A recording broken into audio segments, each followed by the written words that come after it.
The late afternoon sun was painting everything in gold as I slowed near Jane's street. It had been years since I'd knocked on her door without planning it first, but something inside me told me to do it. On impulse, I sent her a quick text. "I'm passing by your place. I'll bring something for us to eat so we can catch up, just like old times." Just typing those words stirred memories I hadn't touched in so long. Memories of being young, carefree, and certain our friendship could withstand anything. The second Jane opened the door, her smile hit me like a warm wave. She hugged me tight, and for a heartbeat, I was 20 again, standing in a college hallway with my best friend. Inside, the sweet smell of vanilla candles mixed with the aroma of coffee that seemed to wrap itself around me like a blanket. We sat at her kitchen table, unpacking pastries and sandwiches, and the room filled with laughter that bubbled up so naturally. It felt like slipping into a favorite sweater I thought I'd lost years ago. We gossiped about neighbors I'd never met, and she whispered with that mischievous sparkle in her eyes that I remembered so clearly. I laughed, really laughed, in a way I hadn't in months. For that brief stretch of time, I let myself sink into the comfort of it, the familiarity, the feeling of home. But somewhere deep inside me, I sensed it, an invisible shift in the air, a thread pulling me towards something I wasn't ready to see.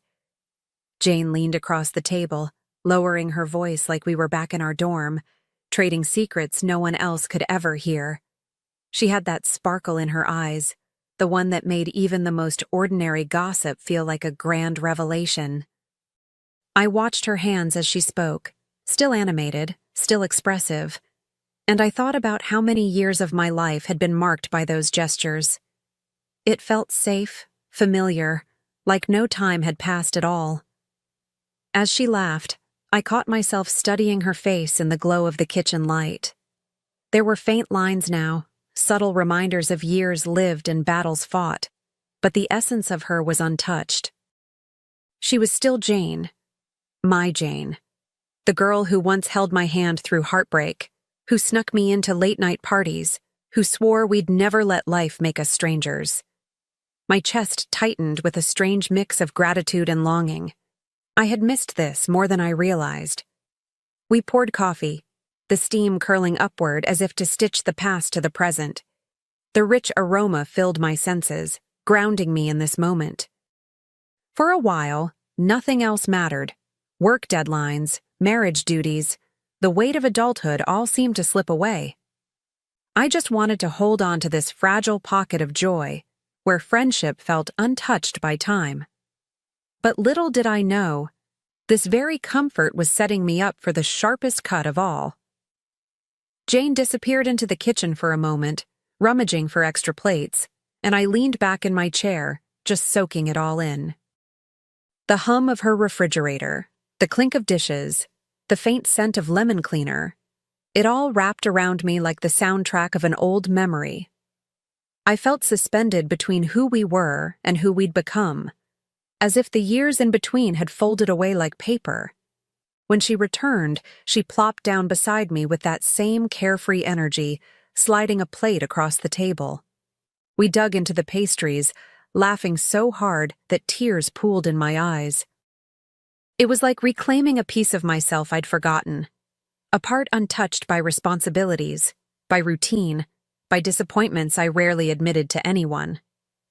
I let myself breathe, maybe too easily, in the presence of someone who once knew every corner of my soul. But even as the laughter echoed through the house, a flicker of something unsettled tugged at me, a whisper in the back of my mind that wouldn't quite quiet down.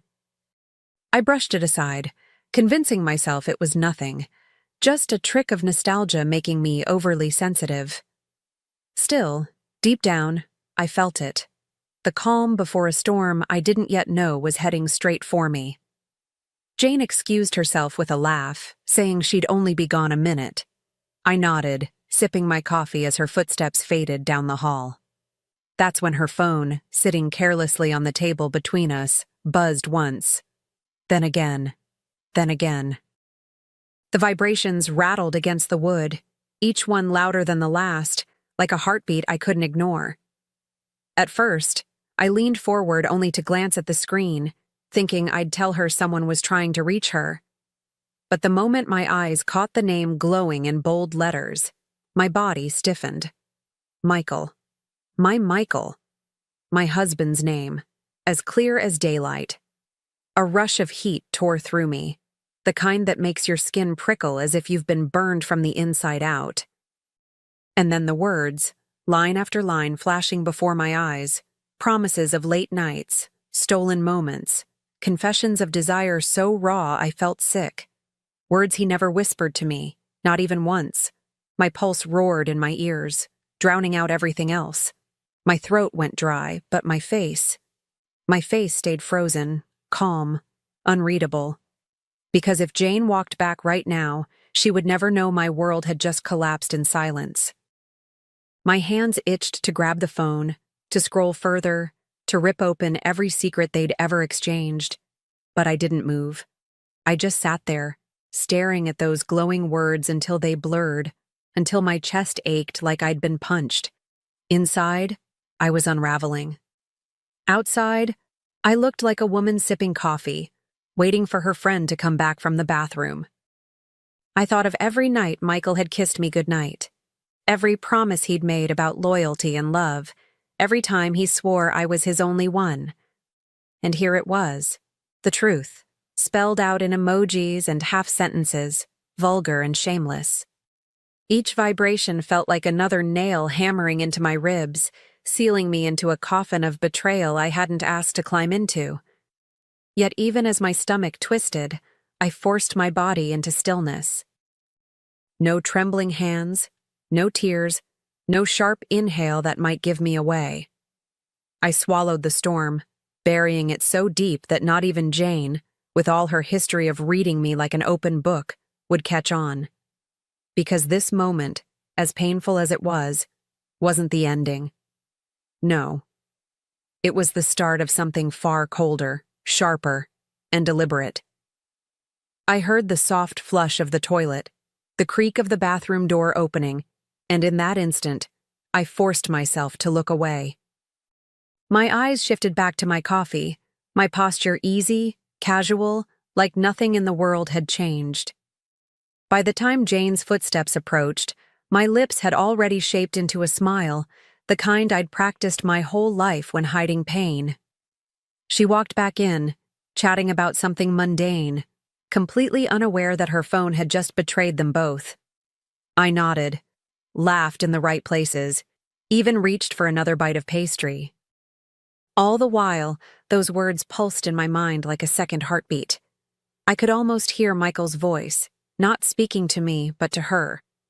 That thought alone nearly shattered me. But I refused to give them that power, not yet. Instead, I tucked the storm deep inside, letting it settle into something colder, steadier. I knew I wouldn't scream, I wouldn't beg, I wouldn't even cry. I'd wait, watch, and strike when the time was right.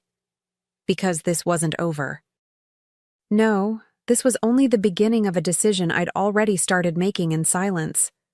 I kept my smile steady as Jane sat back down, unaware that her entire world had just shifted in my eyes.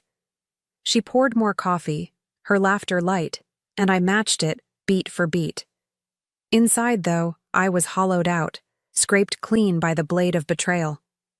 But I knew myself well. I wouldn't give her the satisfaction of seeing me break, not now, not ever. Instead, I let her words wash over me like background noise, nodding at stories I barely heard. My mind was already racing ahead, calculating, stitching together threads of revenge so sharp they almost cut me on the inside. There was a strange comfort in it, this calm clarity born from pain. I wouldn't scream, I wouldn't beg. I'd use their own secrets against them, at the right time, in the right place. When I finally stood to leave, I placed my hand on Jane's shoulder as if nothing had changed. My voice was light, almost playful. "Why don't you come over this weekend? Bring your husband too. We'll have dinner together, just like family." She hesitated for half a beat, but then her face brightened, completely blind to the trap I had just set. And in that moment, I felt the cold satisfaction of control returning to me. As I walked toward the door, Jane followed close behind, still talking about recipes, her kids, the kind of ordinary chatter that once would have warmed me. This time, it only rang hollow. I nodded politely, even laughed, all while my mind replayed those messages like a broken record. Each word was fuel, feeding a fire I refused to show on my face. The evening air hit me when I stepped outside, cool against skin that still burned from what I'd read. My chest rose and fell steadily, but every breath carried the weight of my decision. I wasn't going to confront them in whispers or arguments behind closed doors. No, my stage would be larger, brighter. My silence now was only a rehearsal for the performance I would give them soon. Sliding into my car, I gripped the steering wheel and stared ahead. The street was quiet, almost eerily so, as if the world itself was waiting for me to act. A bitter smile curled on my lips. They thought they could betray me in secret, hide in shadows. But what they didn't know, what Jane couldn't possibly imagine, is that I was already planning the spotlight that would expose them both. The drive home was a blur of streetlights and silence. My mind wasn't on the road, it was mapping out every detail of what was to come. I could almost see the dinner table in my head, the wine glasses, the polished silverware, the forced smiles. It would look like an evening among friends, but beneath it all, the truth would be simmering, waiting for me to serve it at just the right moment. By the time I pulled into my driveway, the raw sting of betrayal had cooled into something sharper. It wasn't pain anymore, it was strategy. Every step Michael had taken in secret would be turned against him. Every word he'd whispered to Jane would become a weapon in my hands. They thought they'd fooled me, but they'd only given me the script for their own downfall. Inside, the house was quiet, almost too quiet. I set down my bag, looked around the familiar walls, and let the silence wrap around me like armor. I wouldn't shout, I wouldn't cry, I wouldn't collapse. I'd wait. And when the weekend came, I'd invite them into my home, into my world, and give them a dinner they would never forget. The night arrived quicker than I expected. My dining room glowed under the soft light of candles, the table set with polished silverware and glasses that sparkled like crystal secrets. Every detail was intentional: the folded napkins, the carefully chosen wine, the aroma of roasted herbs drifting from the kitchen. I wanted it perfect, not for them, but for me. This was my stage, and I would play the gracious hostess to the very end. Michael sat stiffly at the head of the table, his tie a little too tight, his smile strained. I watched him from the corner of my eye, memorizing the nervous twitch of his fingers against the stem of his glass. He had no idea I knew. Jane walked in with her husband a moment later, her laugh too bright, her perfume thick enough to sting. They all exchanged greetings, but under the surface, tension pulsed like a drumbeat. I welcomed them warmly, as if nothing in the world was amiss. My voice was smooth, my smile flawless. I poured the wine, passed the bread, asked questions that made everyone relax just enough to think this was simply dinner. But inside me, every second was a countdown. They thought they were safe, hidden in their little secret. Tonight, I would peel back the mask and let the truth choke the air out of the room. I moved around the table with ease, my heels clicking softly against the hardwood floor, each sound steady and deliberate. The roasted chicken gave off a savory aroma, mingling with the sharper scent of red wine as I poured refills. Their voices rose and fell, polite chatter about work, vacations, and weekend plans. To anyone else, it would have seemed like a simple dinner among friends.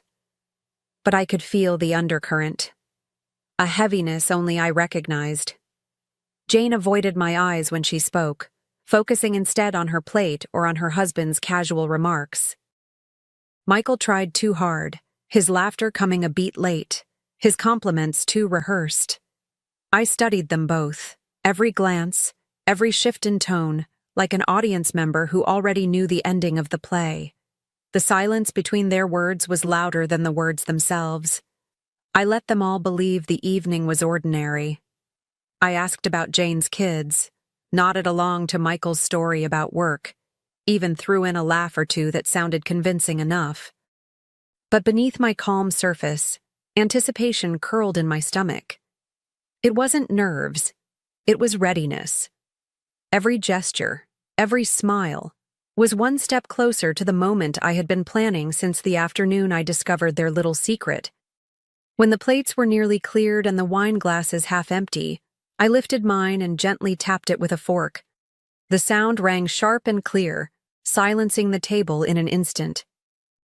All eyes turned to me, expecting a toast about friendship or family or some trivial celebration. I smiled, my hand steady as I raised the glass. To love, to friendship, and to loyalty, I said smoothly, letting each word linger in the air. Then I paused, tilting my head just slightly. Though, of course, some people here clearly don't know what those words mean. My pulse stayed calm, steady, as I reached into my pocket and laid my phone face up on the table. The screen lit up, every message from Michael to Jane glowing like a confession. The silence was brutal. Jane's husband leaned forward, confusion clouding his face until the words on the screen sharpened into clarity. His jaw dropped. Michael went pale, his hand frozen midair. And Jane, her cheeks flushed, her breath caught, looked like the walls had caved in on her. I sat back, sipping my wine slowly, savoring the moment I had crafted so carefully. I didn't flinch. I didn't raise my voice. I simply let the silence stretch, heavy and suffocating, until I knew none of them could breathe easy. Then I leaned forward, locking eyes with Michael first, then with Jane. "You've been having your little secret dinners," I said, my voice calm, almost conversational. "So I thought it was only fair the truth be served at mine." Jane's husband shot up from his chair, his face a storm of disbelief and betrayal. He grabbed his jacket with shaking hands, muttering something I couldn't quite catch, and stormed out the door without looking back. Jane burst into tears, her shoulders heaving, her mascara bleeding down her cheeks. She begged, actually begged, for me to listen. But I kept my gaze cool, my expression unreadable. Michael tried to speak, to stammer out an excuse, but I cut him off before he could form the words. Reaching calmly into my bag, I slid a neatly prepared folder across the table. Divorce papers. His eyes widened, his mouth falling open as though he hadn't seen this ending coming. I didn't shout. I didn't cry. I simply rose to my feet, the power in my silence louder than any scream could have been. Jane reached across the table, her hands trembling, her words spilling out in broken sobs. "Brenda, please. You don't understand. It wasn't—" But I didn't let her finish. I simply pushed my chair back, the scrape of wood against the floor louder than her excuses. Her voice cracked, desperation dripping from every syllable, but to me it all sounded like noise. She had already chosen her side. Michael, still frozen in his seat, looked smaller than I'd ever seen him. His face had lost all color, his lips parted as though he might beg, but nothing came. For years he had spoken with confidence, with authority, with that tone that made me believe he was mine alone. Now he had no words left, not for me, not for anyone. The silence wrapped around him like a noose. I gathered the papers, laid them neatly back in front of him, and placed the pen beside them with deliberate care. "Sign them when you're ready," I said evenly. No anger, no bitterness, just finality. Then I turned toward Jane, her face wet and blotchy, her sobs shaking her body. "You wanted what was mine? Now you can keep it. Both of you. But don't ever mistake that for winning." I straightened my shoulders, picked up my glass, and drained the last sip of wine. Then, without a glance back, I walked toward the door. Behind me, I could hear Jane's muffled sobs and Michael's shallow breathing, the sound of two people drowning in the mess they created. My heels clicked against the floor with a rhythm that felt like a victory march. The cool night air hit me as I stepped outside, filling my lungs with something I hadn't felt in years: freedom. For once, I wasn't carrying his lies, or her betrayal, or the weight of pretending everything was fine. I was lighter, sharper, untethered. And in that moment, I realized the real revenge wasn't their humiliation. It was my release. Weeks later, I sat at a new table with new friends, laughter bubbling around me like music. I wasn't hiding anymore. I was radiant, whole, and alive in a way Michael and Jane could never take from me. The whispers of their betrayal still circled through our social circle, but they weren't my burden anymore. He texted her in secret, I thought with a small smile. I made sure the whole world read it.